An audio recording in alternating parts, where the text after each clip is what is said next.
Randy Orton সম্পর্কে অজানা তথ্য।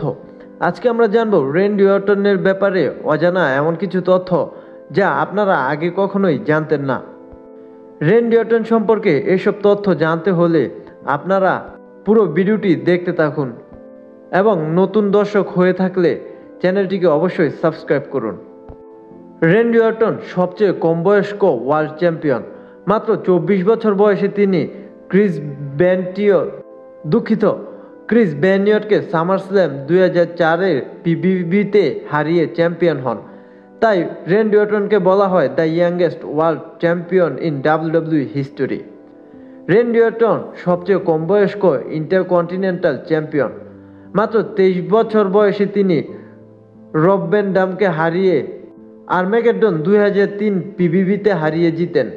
জেফ হার্ডি একই রেকর্ড করেছেন। রেন্ডি অর্টন সবচেয়ে কম বয়সে hell in a cell match খেলেছেন, মাত্র 25 বছর বয়সে। রেন্ডি অর্টন সবচেয়ে প্রথম ডাব্লিউডাব্লিউই ওয়ার্ল্ড হেভিওয়েট চ্যাম্পিয়ন। 2006 সালে মে মাসের এক স্ম্যাকডাউন এপিসোডে রেন্ডি অর্টন তার এন্ট্রান্স সং হিসাবে the fire brands বাজিয়েছিল।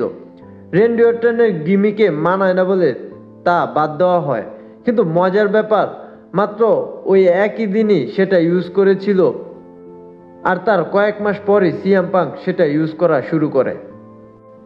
Randy Orton আর তার বাবা বব অর্টন জুনিয়র দুজনই প্রো রেসলিং ইলুস্ট্রেটেড থেকে Rocky of the year award জিতেছে, যা ইতিহাসে প্রথম হয়েছিল। কাউবয় বব অর্টন জিতেছিল 1973 সালে আর রেন্ডি অর্টন জিতেছিল 2001 সালে। বাস্তবে রেন্ডি অর্টন তার দীর্ঘদিনের ফিউড এবং নিজেদের মধ্যে 27টি চ্যাম্পিয়নশিপ ম্যাচ খেলা জন সিনার best friend. John Cena and Randy Orton একই সাথে তাদের রেসলিং ক্যারিয়ার শুরু করেছিল আর একই সাথে ট্রেনিংও কাজ করেছে। রেন্ডি অর্টনের প্রথম 3টি ওয়ার্ল্ড টাইটেল তার কাছ থেকে ছিনিয়ে নেয় তারই mentor triple H. Randy Orton তার সর্বপ্রথম ম্যাচ খেলেছেন স্ম্যাকডাউনে, যেটাতে তিনি হার্ডকোর হলিকে হারান। রেন্ডি অর্টন 2009 সালে মোস্ট হেটেড রেসলার অ্যাওয়ার্ড পেয়েছিল, কিন্তু তার পরের বছর মানে 2010 সালেই সে মোস্ট পপুলার রেসলার হয়েছিল। আর এমনটা শুধু রডি পাইপারই করতে পেরেছিল 1985 এবং 1986 সালে। মানে রেন্ডি অর্টন রেসলিং ইতিহাসের দ্বিতীয় রেসলার। সে সব থেকে ঘৃণিত হয়েও ঠিক পরের বছর সবার প্রিয় রেসলার হয়ে উঠেছেন। 2005 সালে স্ম্যাকডাউনের এক এপিসোডে তৎকালীন রেন্ডির স্ক্রিপ্টের জিএফ স্ট্রেচি কেবলারকে আরকিও দিয়ে ব্রেকআপ করেন। 2013 সালে রেন্ডি অর্টনকে এক ফ্যান আক্রমণ করেছিল সাউথ আফ্রিকার কেপটাউন শহরে এক হাউস শোতে। ম্যাচ চলাকালীন সময় ওই ফ্যান্স রিংয়ে গিয়ে রেন্ডিকে লোবলো মারে। সাথে সাথে ডাব্লিউডাব্লিউ এর সিকিউরিটি গার্ড তাকে ধরে ফেলে। পরে জানা যায় ওই লোক একজন রেসলার। তার নাম কামানোর জন্য তিনি ওই কাণ্ডটি করেছিল। সেই ফ্যানকে 500 রেন্ড জরিমানা এবং 30 দিনের জেল দেওয়া হয়।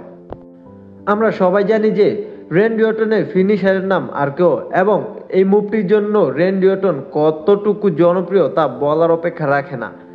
আরকেও মূলত ফেস কাটার টাইপের মুভ। এটার মূল উদ্দেশ্য অপোনেন্টের মুখে ইফেক্ট ফেলানো। এটা যথেষ্ট বিপজ্জনক মুভ, কেননা এর ইফেক্ট গলাতেও রয়েছে। তবে এমন একটি বিপজ্জনক মুভ বর্তমানে ডাব্লিউডাব্লিউইতে সব থেকে নিরাপদ মুভ হিসাবে ব্যবহার করার কারণ হলো এই মুভটি প্রয়োগ করার কৌশল এবং অর্টনের মুভ এক্সিকিউশন দক্ষতা।